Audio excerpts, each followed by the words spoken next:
और कामना की पूर्ति कैसे होगी? बड़े बड़े महापुरुषों ने जब कभी कामना की है तो भारी अनुष्ठान करना पड़ा है। वशिष्ठ जी त्रिकालज्ञ और सृष्टि की रचना करने में समर्थ महापुरुष हैं। दशरथ जी पधारते हैं, महाराज हमारी अवस्था ढल चुकी है, हमारे पुत्र नहीं है, पुत्र की कामना है। वशिष्ठ जी ने ऐसे नहीं कहा जाओ तथास्तु हो जाएगा, नहीं, हम उपाय करवाते हैं लेकिन अनुष्ठान करना पड़ेगा। पुत्रेष्टि यज्ञ करवाई, श्रृंगी ऋषि वशिष्ठ बुलावा। अपने जो भावानुष्ठान करना था धर्मशास्त्र के अनुसार, तो उसके परम ज्ञाता श्रृंगी ऋषि थे, उनको बुलाया, पुत्रेष्टि यज्ञ करवाई, चरु प्रकट हुआ, अग्निदेव प्रकट होकर चर दिया उसको, उससे संतान। जहां कहीं भी देखो कामना की पूर्ति के लिए अनुष्ठान करना। तुम्हारा क्या अनुष्ठान है? असत आचरण, अधर्म आचरण, फल क्या मिलेगा? अशांति, दुख, चिंता, शोक।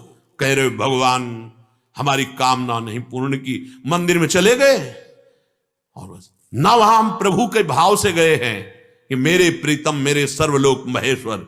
ये भाव भक्त के हृदय में होता है, केवल एक ऐसे स्वार्थ बुद्धि से। वो सुनेंगे, तुमने सुना है भगवान की बात, वो अंदर से कह रहे हैं गलत कार्य कर रहे हो, सुना तुमने? गीता जी में कह रहे हैं ऐसे चलो ऐसे चलो, सुना तुमने? वो कह रहे हैं तुम्हारा मानव देह धर्म से चलने के लिए, तुम्हें भगवत प्राप्ति के लिए मैंने दिया, भजन के लिए, तुमने सुना? अब तुम्हारी सुनेंगे भगवान। तिनकर काल रूप में भ्राता, बिल्कुल समझ नहीं आती। तुमने सुनी भगवान की बात, तुमने आज्ञा पालन किया, केवल मनमानी आचरण। कितने आप कामनाओं की बात बताएं, कितने महापुरुषों ने भगवान से कामना की है, लेकिन उसके लिए उनको अनुष्ठान करना पड़ा है। सकामता की पूर्ति के लिए अनुष्ठान है, निष्कामता के लिए कोई अनुष्ठान नहीं। भगवत समर्पित निरंतर चिंतन, जोई जोई प्यारो करे सोई मोई भावे, मेरी कोई मांग ही नहीं। अगर मांग है तो उसके लिए है तब। अगर अटल पदवी प्राप्त करने की ठानी ध्रुव ने, तो देखो 5 वर्ष का बालक इसी मधुपुरी में, मथुरा में आकर के कैसे रह रहे हैं। भोजन भी त्याग दिया, जल भी त्याग दिया और वायु को भी रोक दिया। अखिल कोटि ब्रह्मांडपति भगवान आए और वो पदवी दी कि आज ऋषि उनकी परिक्रमा कर रहे हैं। आप क्या कर रहे हैं?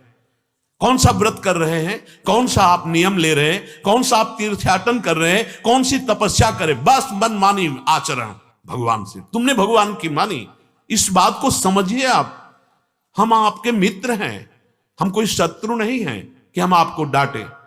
आपको हम वो बात जो हमारे हृदय में, हमारे संतों ने, हमारे शास्त्रों में, आप भगवान की आज्ञा के अनुसार चलिए, भगवान प्रसन्न हो जाएंगे।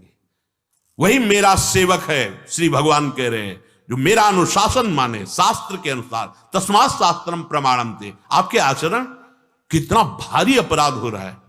गर्भ में देखा बच्चा ठीक नहीं, नष्ट करवा दिया, बेटी है ठीक नहीं, नष्ट करवा दिया। ये कोई आप ककड़ी खीड़ा समझे हो? भारी अपराध। इसके बाद जब इसके परिणाम आएंगे तब आप हो भगवान, कहां भगवान? उस समय भगवान नहीं दिखाई दिया उसमें जो गर्भस्थ शिशु में बैठा हुआ है। खुद उसका परिणाम उसके जीवन का एक सीमित समय है। अपने आप जो हो अलग बात है, आप उसके कर्ता मत बनिए। कहां इतनी छोटी छोटी बातों में आप ऐसे बड़े बड़े अपराध कर रहे हैं जिनका आपको स्मरण नहीं है।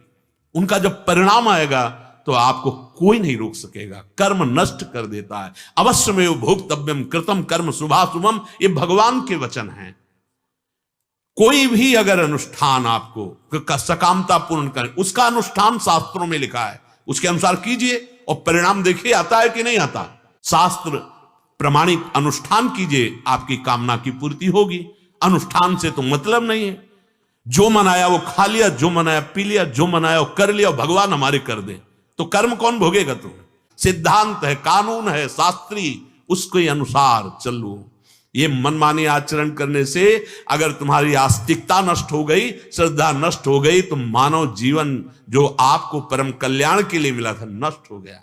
और योनियों में जाने पर न बुद्धि काम करती है, न कोई बचाव पक्ष होता है। अभी अहंकार कर लो, मनमानी आचरण कर लो, और परिणाम से जब फिर परिणाम, देवराज इंद्र के पद में बैठे थे महाराज नहुष, जब अजगर बने तो केवल एक समय दिया गया था। इस समय यदि कोई सामने आया तो आप भक्षण कर सकते हो, अन्यथा नहीं। महीनों भूखे पड़े रहते। तब वो भीम उनके चक्कर में जब उसी समय में फंसे थे, तब काम मैं छोड़ नहीं सकता। यद्यपि मैं जानता हूं आप हमारे वंश के हैं, पर मैं इतना भूख से व्याकुल हूं। कितना कष्ट जीवों को है। उन्हीं कष्टों से बचने के लिए 84 लाख योनियों से हमें भगवान ने मानव दे दिया कि चलो आप भजन करो, मानव देह दे। कोई तप नहीं, कोई व्रत नहीं, कोई नियम नहीं, अपने को तपाया नहीं। कामना कैसे पूर्ण हो जाएगी? मांगने से मिल जाएगा ऐसे? प्रभु को अपना माना है, प्रभु की बात मानी है, बस केवल बावरापन लिए माया का और भगवान पर आरोप, इससे तुम्हारी हानि हो जाएगी। आस्तिकता चली गई तो मृत जीवन है। जिन हरि भगत हृदय नहीं आनी, जीवित सब समानते प्राणी। वो मुर्दे के समान जीवन है। क्या जीवन का अस्तित्व?